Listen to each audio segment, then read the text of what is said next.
নমস্কার বন্ধুরা, WB top tuition ক্লাসের পক্ষ থেকে তোমাদেরকে স্বাগত। আজ আমরা ক্লাস 9-এর মডেল কোশ্চেন পেপার 1-এর যে ইতিহাসের প্রশ্নগুলি আছে সেগুলি আমরা সমাধান করব। তো বন্ধুরা দেখো, একের দাগে যে প্রশ্নটি আছে, ফ্রাঙ্কফুর্ট পার্লামেন্ট কতজন প্রতিনিধি নির্বাচিত হয়েছিল? 586 জন।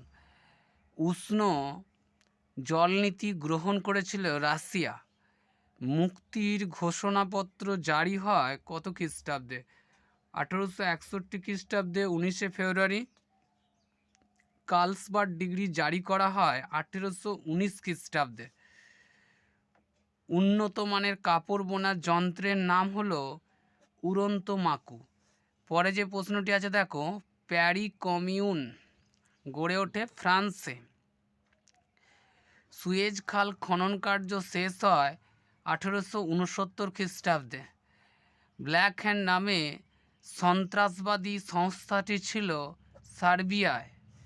পরে যে প্রশ্নটি আছে দেখো, এখানে বলা হয়েছে কঙ্গো কাদের উপনিবেশ ছিল? বেলজিয়ামের উপনিবেশ ছিল কঙ্গো। গ্রিসের একটি গুপ্ত সমিতির নাম হলো হেটাইরিয়া ফিলিকে। প্লোম বিয়ার্সের চুক্তি কত খ্রিস্টাব্দে স্বাক্ষরে? 1858 খ্রিস্টাব্দে।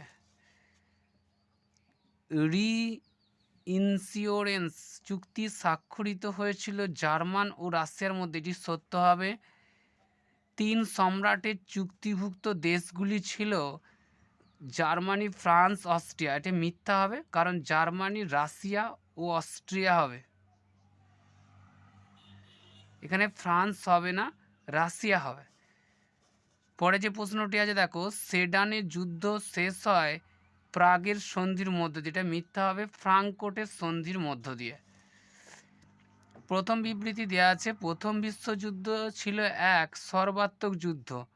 এর ব্যাখ্যা হিসেবে দেওয়া যেতে পারে,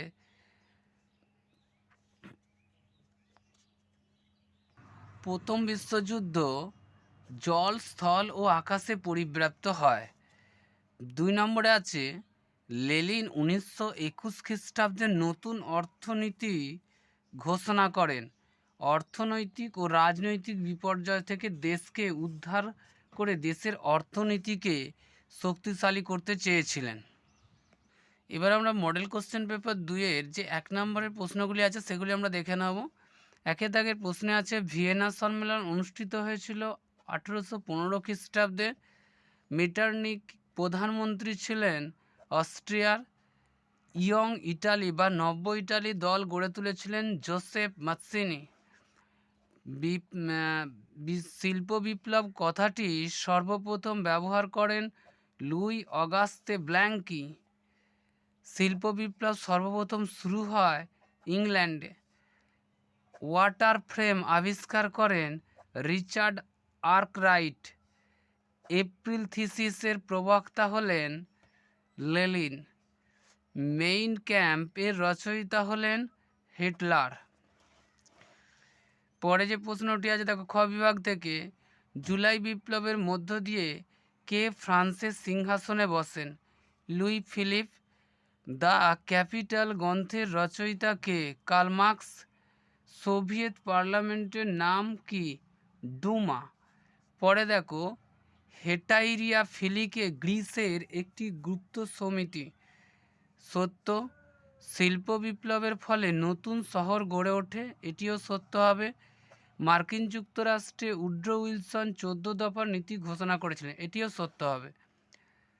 ফ্রান্সে দেরিতে শিল্পায়ন ঘটেছিল, কারণ এর ব্যাখ্যা হিসেবে ফ্রান্সের রাজনৈতিক অবস্থা অস্থির ছিল বলে। বিবৃতি কি বলা হয়েছে দেখো, শিল্প বিপ্লবের পর ইউরোপে শ্রমিক আন্দোলনের সূচনা হয়েছিল। শ্রমিকরা পুঁজিপতি মালিক শ্রেণীর শোষণের শিকার হয়েছিল, সেই কারণে শিল্প বিপ্লবের পর শ্রমিক আন্দোলন সূচনা হয়েছিল। তো বন্ধুরা দেখো, মডেল কোশ্চেন পেপার 1 এবং 2-এর যে শর্ট কোশ্চেনগুলো ছিল সেগুলি আমরা সমাধান করে দিলাম। বড় প্রশ্নগুলো যদি তোমাদের সমস্যা হয় সহায়িকা বই থেকে পেতে অবশ্যই কমেন্ট করবে, আমরা ক্লাস করে দিয়ে দিও।